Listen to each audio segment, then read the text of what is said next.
Welcome to Bisho Bhuban, the channel where we share inspiring stories and messages to help you live a happier and more meaningful life. Today's story is called The Saffron Robe, A Path to Peace.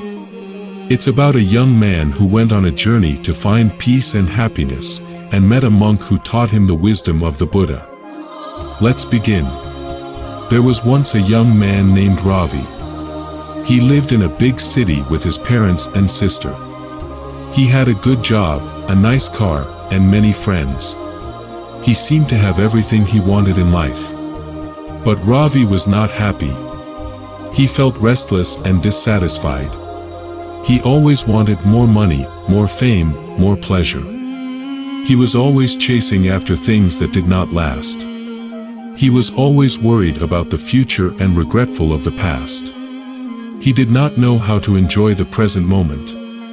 One day, he decided to go on a vacation. He wanted to see the world and have some fun. He packed his bags and bought a ticket to India. He had heard that India was a land of ancient wisdom and spirituality. He hoped to find some peace and happiness there. He arrived in India and took a taxi to a hotel. He checked in and went to his room.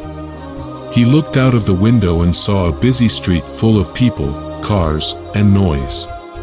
He felt disappointed. He thought that India would be different from his city.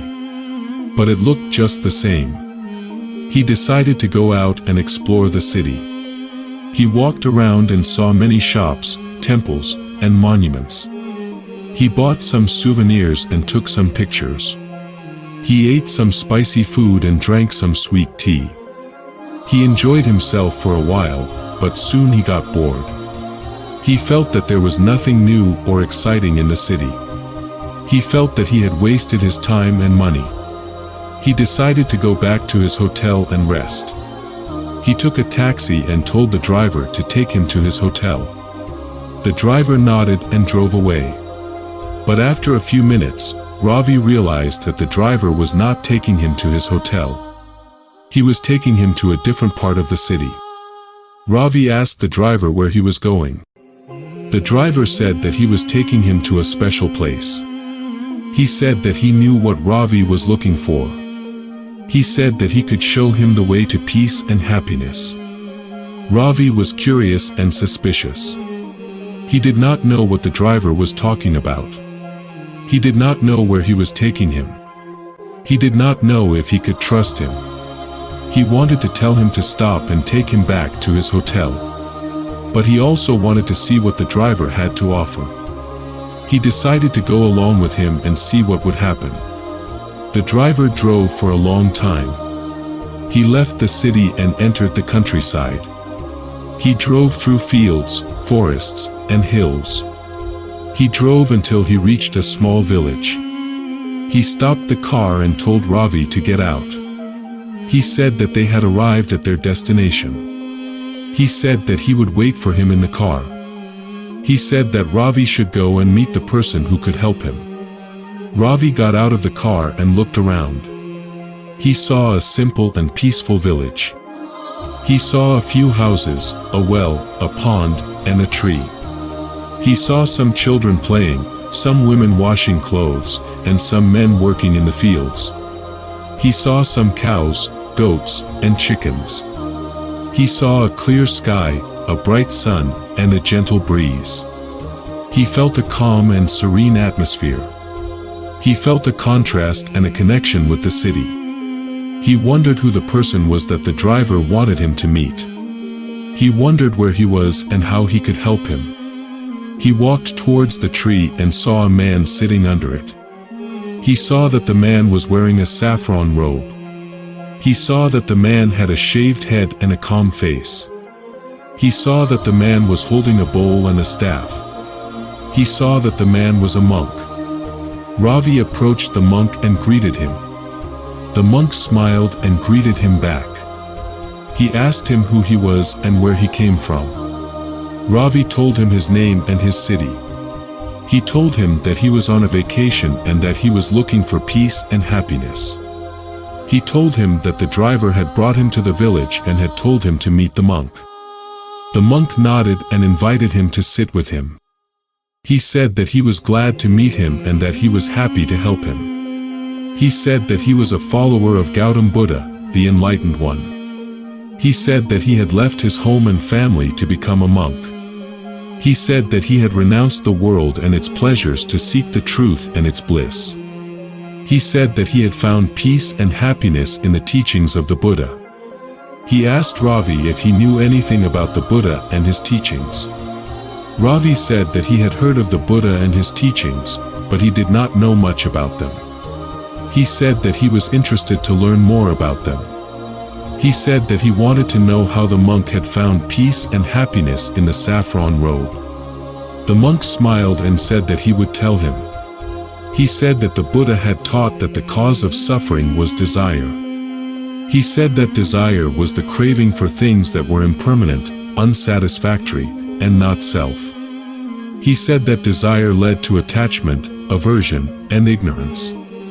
He said that attachment, aversion, and ignorance led to greed, hatred, and delusion.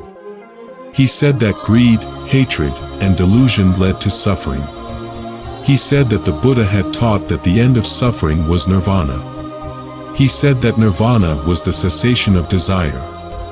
He said that nirvana was the realization of the true nature of reality.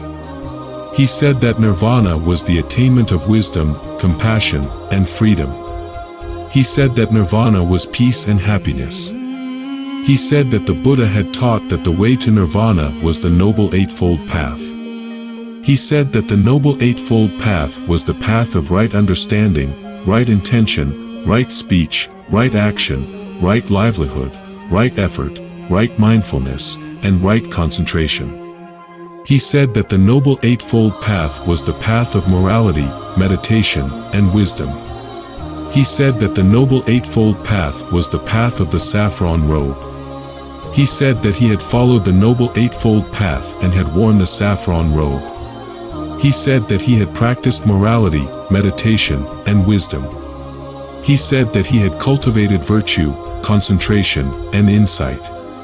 He said that he had developed loving kindness, awareness, and understanding. He said that he had overcome desire, suffering, and ignorance. He said that he had experienced nirvana, peace, and happiness. He asked Ravi if he understood what he had said. Ravi said that he understood some of it, but not all of it. He said that he was impressed by the monk's words, but not convinced by them. He said that he had some questions and doubts about them.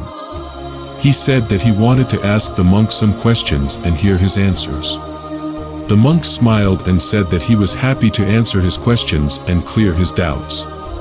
He said that he was ready to listen to him and talk to him. He said that he was willing to share his knowledge and experience with him.